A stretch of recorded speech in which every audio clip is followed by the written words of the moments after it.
Today on the Bandrew Says podcast, we are going to be discussing YouTube's updated harassment policy and a whole lot more, so go ahead and stick around.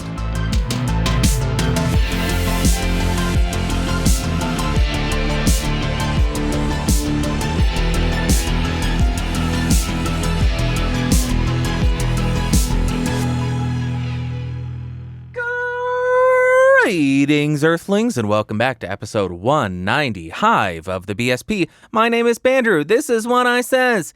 In the show notes and description, there are timestamps of everything that I discuss, so you can skip around and save a couple of minutes.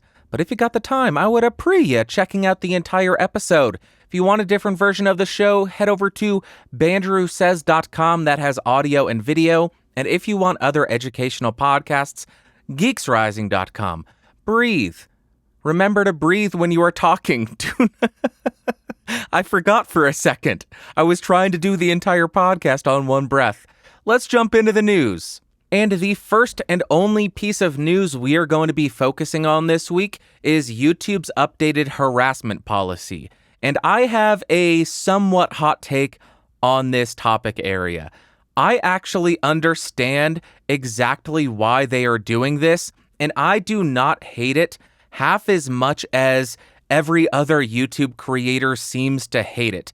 But it's still very possible that this new policy update could be abused by YouTube or YouTube's moderators, because moderators are humans.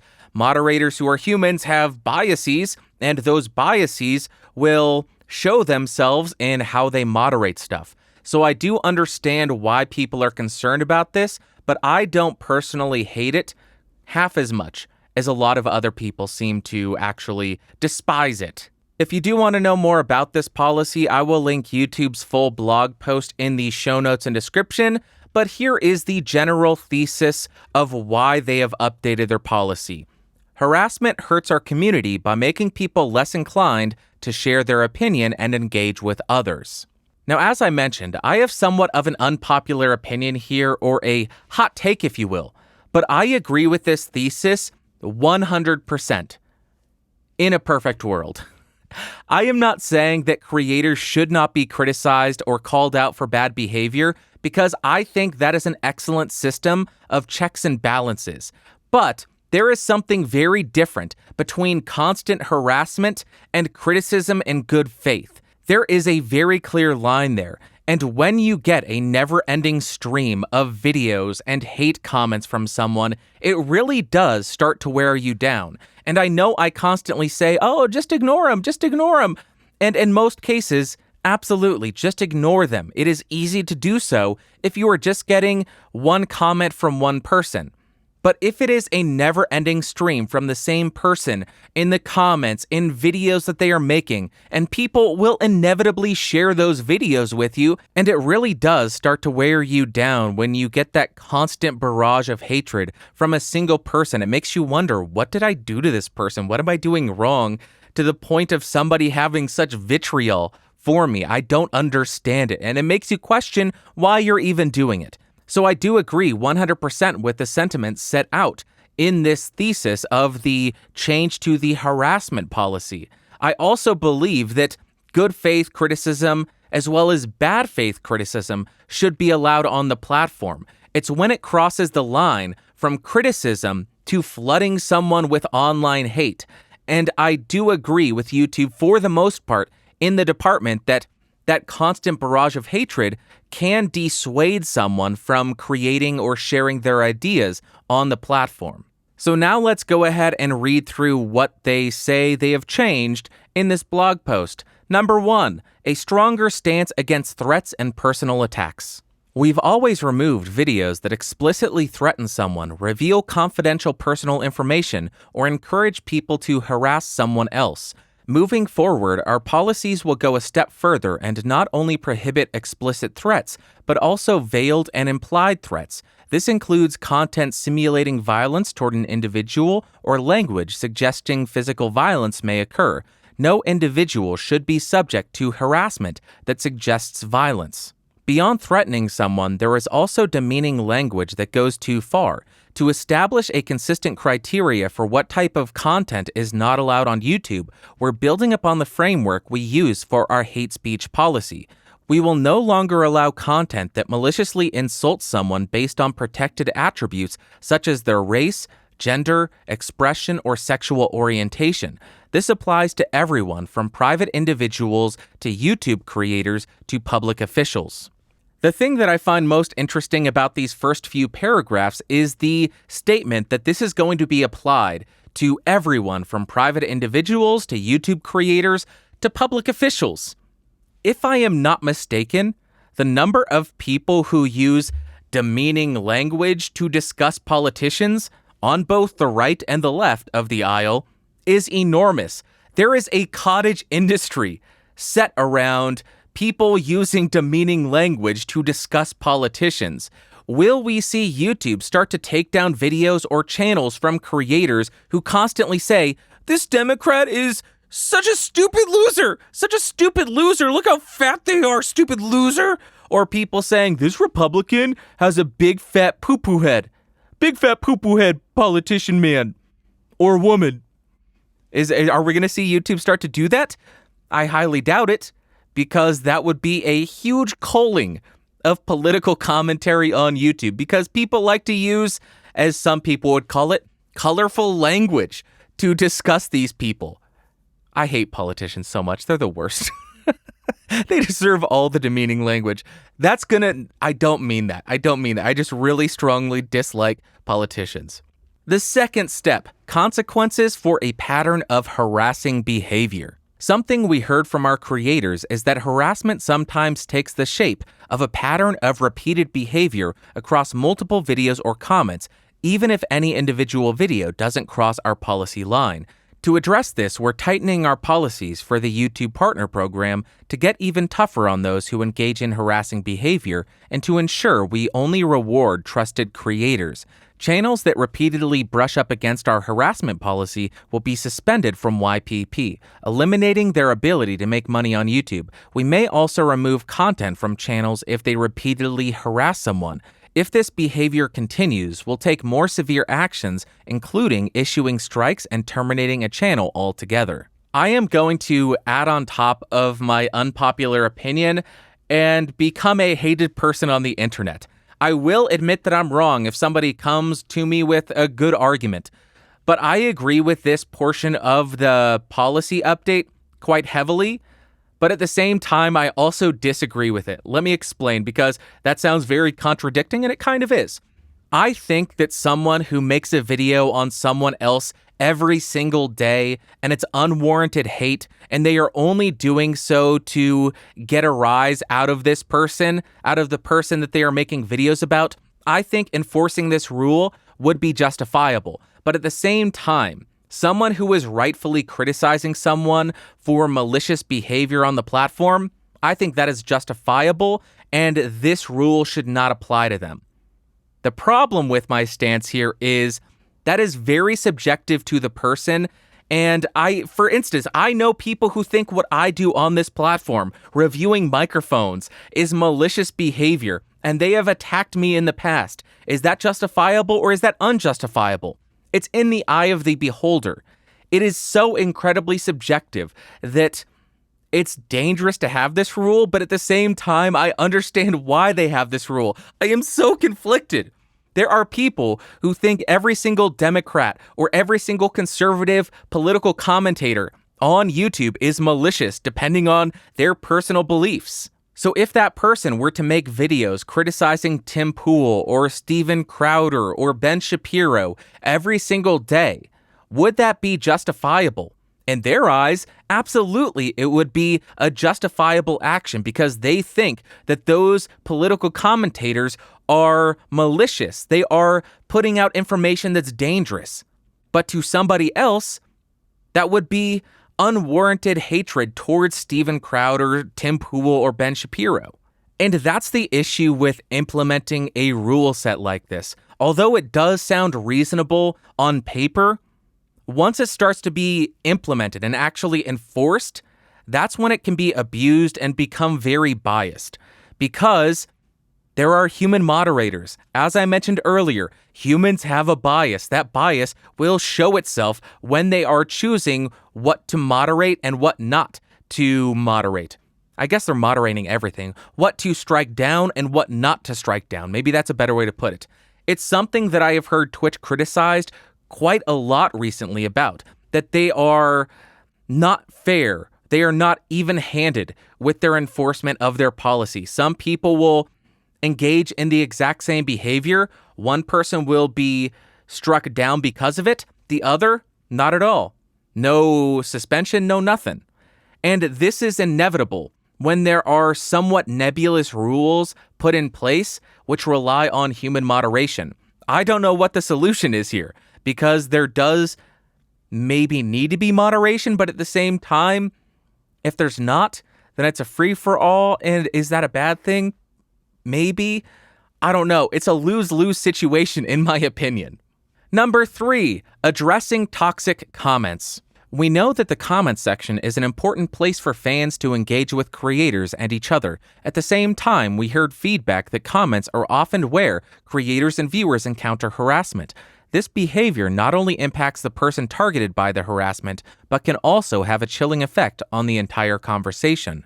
To combat this, we remove comments that clearly violate our policies, over 16 million in the third quarter of this year, specifically due to harassment. The policy updates we've outlined above will also apply to comments, so we expect this number to increase in future quarters. Beyond comments that we remove, we also empower creators to further shape the conversation on their channels and have a variety of tools that help. When we're not sure a comment violates our policies, but it seems potentially inappropriate, we give creators the option to review it before it's posted to their channel. Results among early adopters were promising. Channels that enabled the feature saw a 75% reduction in user flags on comments. Earlier this year, we began to turn this setting on by default for most creators. We've continued to fine-tune our systems to make sure we catch truly toxic comments, not just anything that's negative or critical, and feedback from creators has been positive. Last week, we began turning this feature on by default for YouTube's largest channels with the site's most active comment sections, and will roll out to most channels by the end of the year. To be clear, creators can opt out, and if they choose to leave the feature enabled, they still have ultimate control over which held comments can appear on their videos. Alternatively, creators can also ignore held comments altogether if they prefer. Okay, let's piss people off even more.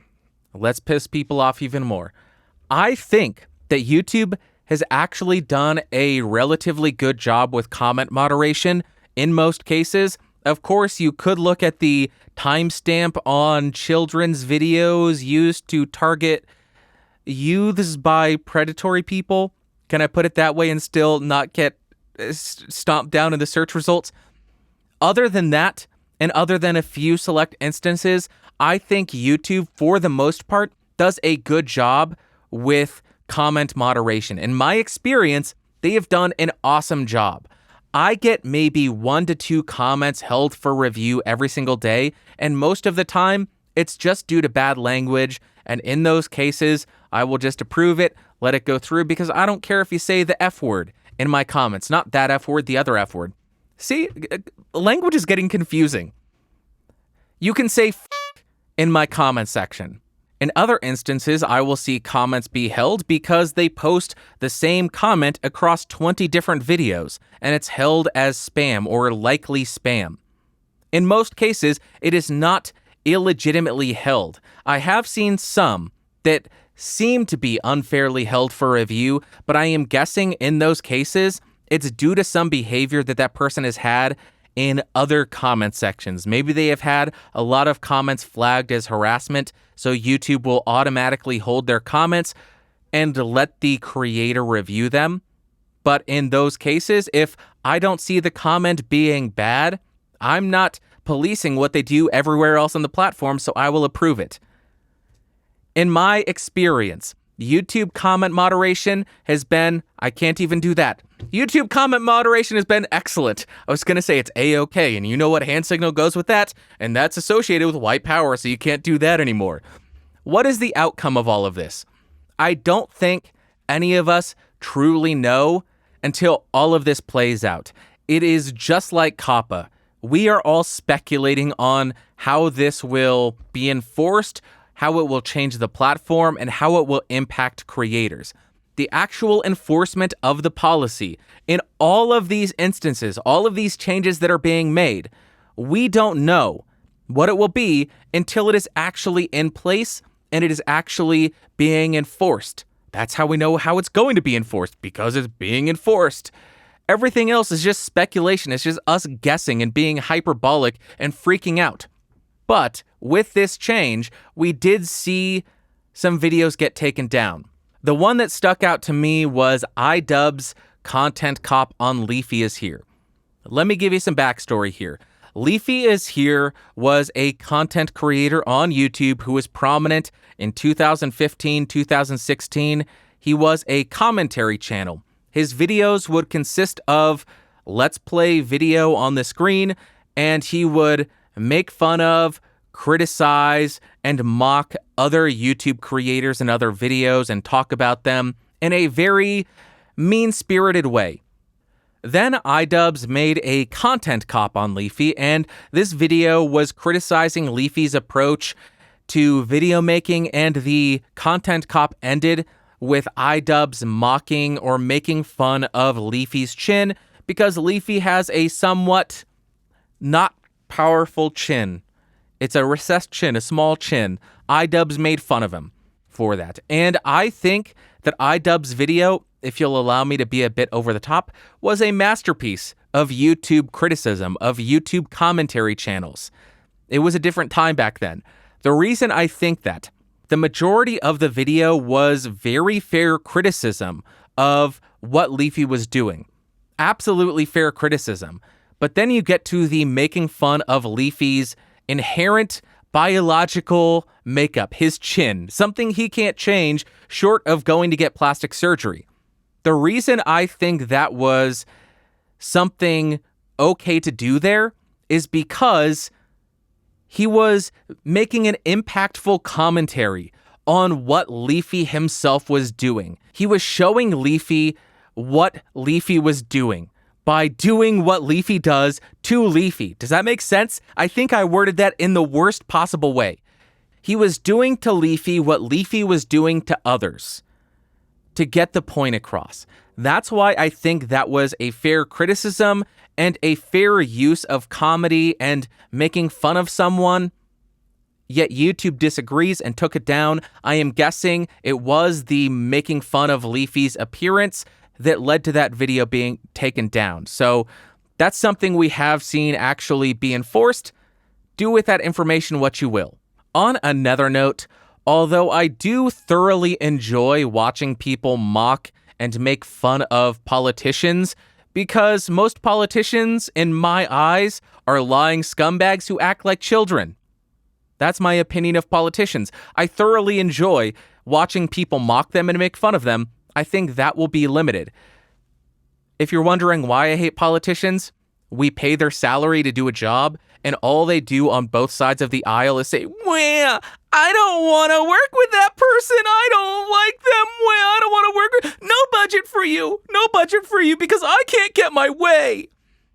How about you grow the up?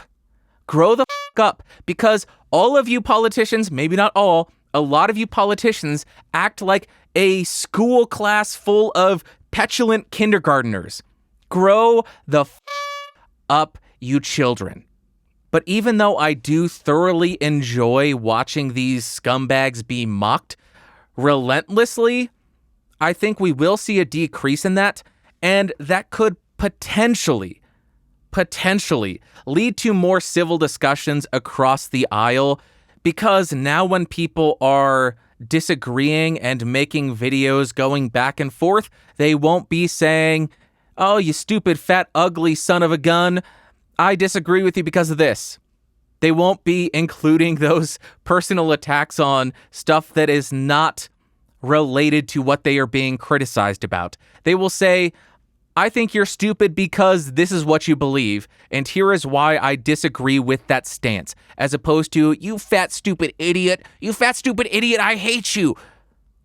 Here's why I disagree with your policy. And that's kind of an afterthought. Maybe. big maybe it will lead to a more civil discussion, but I don't know.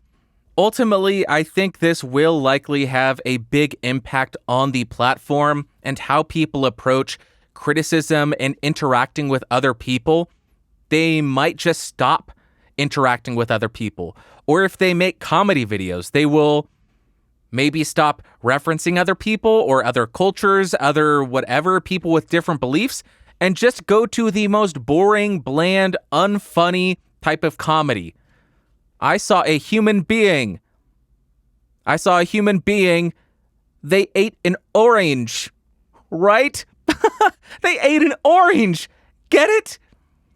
Dumb, unfunny stuff like that. I think that's where it could potentially lead. We'll have to wait and see how aggressive YouTube is in enforcing this, and if it's unfairly or even handedly enforced. I will link the harassment policy blog post in the show notes. If you want to read the entire thing, let me know in the comments. What do you think? Do you think this is a good change, or do you think this is going to be abused? Let me know, because I have a very unpopular opinion. I somewhat support it. I somewhat don't support it. Depends on the enforcement. Let's jump to what I've been testing very quickly. I am still using the U87. I switched the preamp from the LA610 Mark II, which was a tube preamp. I thought I was getting a bit too much tube saturation. Never thought I would say that, but a little bit too warm of a sound out of that. And now I am on the WA73 EQ, not doing any EQ, but very nice sounding to my ears. Very nice sounding. What do you think? Let's jump to what you had to say. First comment comes from Mr. Nemo. What about YouTube Rewind 2019? Mr. Nemo, great comment. Last week I said there was no news and I completely forgot about YouTube Rewind. That should tell you my thoughts on YouTube Rewind. It was completely and utterly 100% forgettable. Completely forgettable. With that being said, I think it's unfairly hated. I think it's a bit of a meme at this point. Every time YouTube puts out a rewind, let's get it disliked. I don't think the amount of dislikes it's been getting is warranted. Although I did hear I can't remember who said this, but I think it was a very astute observation. People view Rewind, or they like and dislike Rewind, based on their thoughts of the entire year on YouTube, the entire platform of YouTube for the last year, as opposed to just that video. And I think that is pretty accurate. People have had a rough time on YouTube. They are going to dislike Rewind no matter what it is. As far as the actual video, though, I think it is a step in the right direction. Last year, they tried to get creative with it. It was out of touch. It was preachy. It was terrible. And it got a lot of dislikes. YouTube read the comments. They realized we can't really win this. Let's go ahead and make a video on something people can't argue with. Statistics. These are the most liked. These are the most viewed. Deal with it. They can't face criticism for including certain people or not including certain people because the only people in there, it's based on statistics. Blame yourselves if your favorite creator isn't in there because you didn't watch their video enough. That's your fault, loser. That's their approach. Now, the way I think about this video is a good video should evoke a positive feeling, a positive emotional response. Last year's video, it provoked a very negative emotional response. This year's video evoked no emotional response. It was heartless, cold. I know I've said this a few times already, but sterile, very boring, dry, forgettable statistics. I like statistics, so I found it fascinating. But if you were looking for something to dislike, I guess you can. I don't like the way that people watched videos this year. Cool. Very forgettable. Next year, maybe it'll be better, but it is in the spectrum of good to bad. It's a move in the right direction. It's a move towards good. We'll see next year what they do, if they do anything different, or if they just stick with this top 10 list type style. Next comment comes from Stefan. He says, Yo, Bandrew, is there actually a condenser microphone with dual interface, USB and XLR? Stefan, that is a great question. To my knowledge, there is not. I have not seen any condenser microphones that have both XLR and USB, like the ATR 2100 USB, AT2005 USB, or Samson Q2U, which are three very popular dynamic microphones because they have XLR and USB. You can plug them directly into your computer, use them as USB microphones, or if you have outboard gear, you can plug them into that, and you're good to go. I have not seen any condenser microphones like that. Maybe in the future we'll see one. I don't know. Last comment comes from Candon. He or she, sorry, I don't know if you're a guy or a girl, they say, hey, Bandrew, in these slow weeks, you should totally dabble in the finance realm. Maybe content producer finance 101 topics. How should I budget for my podcast? What should I prioritize monetarily for my podcast/vlog? Better gear or cheap beginner gear first? What are some financial traps I can get sucked into as a content producer? Thanks again for the great episodes. I usually listen to you around 5 a.m. right before I go on my morning radio show. Makes that early morning grind a bit easier. Keep up the great work. Candon, thank you very much for that comment. That is an amazing suggestion, and I absolutely will look into this. I will start developing a curriculum, if you will, on Content Creator Finance 101. Then maybe I'll develop a course and sell it online like everybody else. I'm not going to do that. I'll give it away. I'll give it away for free. Just watch my videos if you want to know. Just give me a fraction of a penny by watching it.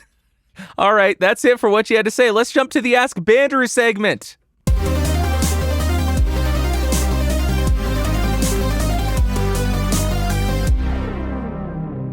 All right. If you have any questions, you can submit them by going to askbandrew.com. You can go there, you can send in a voice submission, a video submission, or an email, and I will most likely answer it on an upcoming episode of the podcast.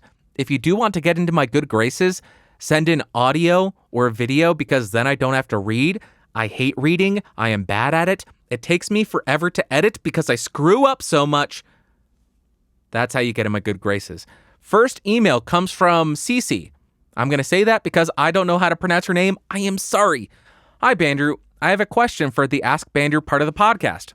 I live in Canada and I hesitate between an Audient interface like the ID4 or the ID14 and the UAD Aero. The ID14 costs around 350 Canadian dollars and the Aero costs around 620 Canadian dollars. I have the budget for them both. I do not mind paying more if it is worth it. I am looking for the best microphone preamps at this price point. Instruments do not really matter for me. What's your suggestion? Thank you very much for all the content. You are very welcome, Cece. I appreciate ya. Let me answer very simply for you. The preamps in both of these are excellent. You will be happy with the preamps on either of these interfaces. With the Aero, you are not just paying for the preamps and the A to D converter, you're also paying for the chipset in them that allows you to run DSP processing. If you don't want the UAD plugins, don't buy the UAD Aero because that's what you're paying for on top of it. If you just want preamps, good preamps at this price point, go with the Audient ID14. You will love it. Amazing preamps. I love them. Low noise, great clean tone, great A to D converters, amazing devices. And now we have an audio submission from Inuk, who is an amazing member of the Podcastage Discord server. Take it away, my good sir. Hello, Bandrew. Bastian, also known as Inuk on the Discord server here. I was wondering if you could do a comparison of where you pair a expensive microphone and a cheap audio interface. Also, sorry for my bad English. I have English as a third language. Thank you for your time, and thank you for your great podcast. Bastian, first off, I appreciate ya. Thank you for sending in a voice submission because I didn't have to read. You are in my good graces, good sir. And secondly, how dare you apologize for speaking a second language? How dare you? I appreciate you so much. You speak a second language. That's incredible. That's something I don't do. That's something many people don't do. Never apologize for speaking a second language less fluently than your native language. You're incredible, Bastian. Here's what I'm going to do. I did this test a few weeks ago in the Discord server. I recorded the U87 through two different interfaces. One costs $2,800, the other $160. I recorded both audio samples at 24-bit 48 kilohertz, leveled them to -16 LUFS. I will play them back to back, and I want to hear from you in the comments. Which one do you think is the expensive? Which one do you think is the cheap? Or do you hear any difference at all? I'll tell you what we found in the Discord server. Nobody was able to guess. Nobody was able to hear any noticeable difference that is quantifiable or would be apparent once you start to compress stuff and upload it to YouTube or an MP3 for your podcast. But let me know in the comments, which one do you hear as the more expensive? Which one do you hear as the cheaper one? Let me know. Okay, this is audio sample 1, recording the U87 with a pop filter and a windscreen into a mysterious audio interface. Number 1, this is what it sounds like. And this is audio sample 2, U87, pop filter, windscreen running into audio interface number 2. Both audio clips will be leveled to, let's say, -18 LUFS, mono. There you have it. Can you tell which one's which? Can you tell which one's more expensive? Let me know. There you have it.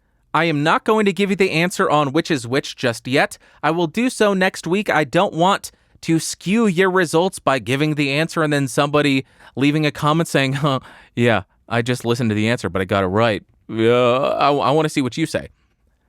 Thank you very much for the great question, Bastian. I think people will be surprised by the results. And I think that is actually going to wrap up for this week's episode of the Bandrew Says podcast. I appreciate each and every one of you. I appreciate you so much. Thank you for sticking around to the bitter end. I don't think I have anything else to say. If you want a different version of the show, bandrewsays.com. If you want other educational podcasts, geeksrising.com. I'm going to sneeze. Oh my God, that was an aggressive sneeze. That's how you know I'm a man. I sneeze like a man. What? I'm losing my mind. Thank you so much for watching. Thank you so much for listening. I will talk to you next week. Goodbye. The f*** was that?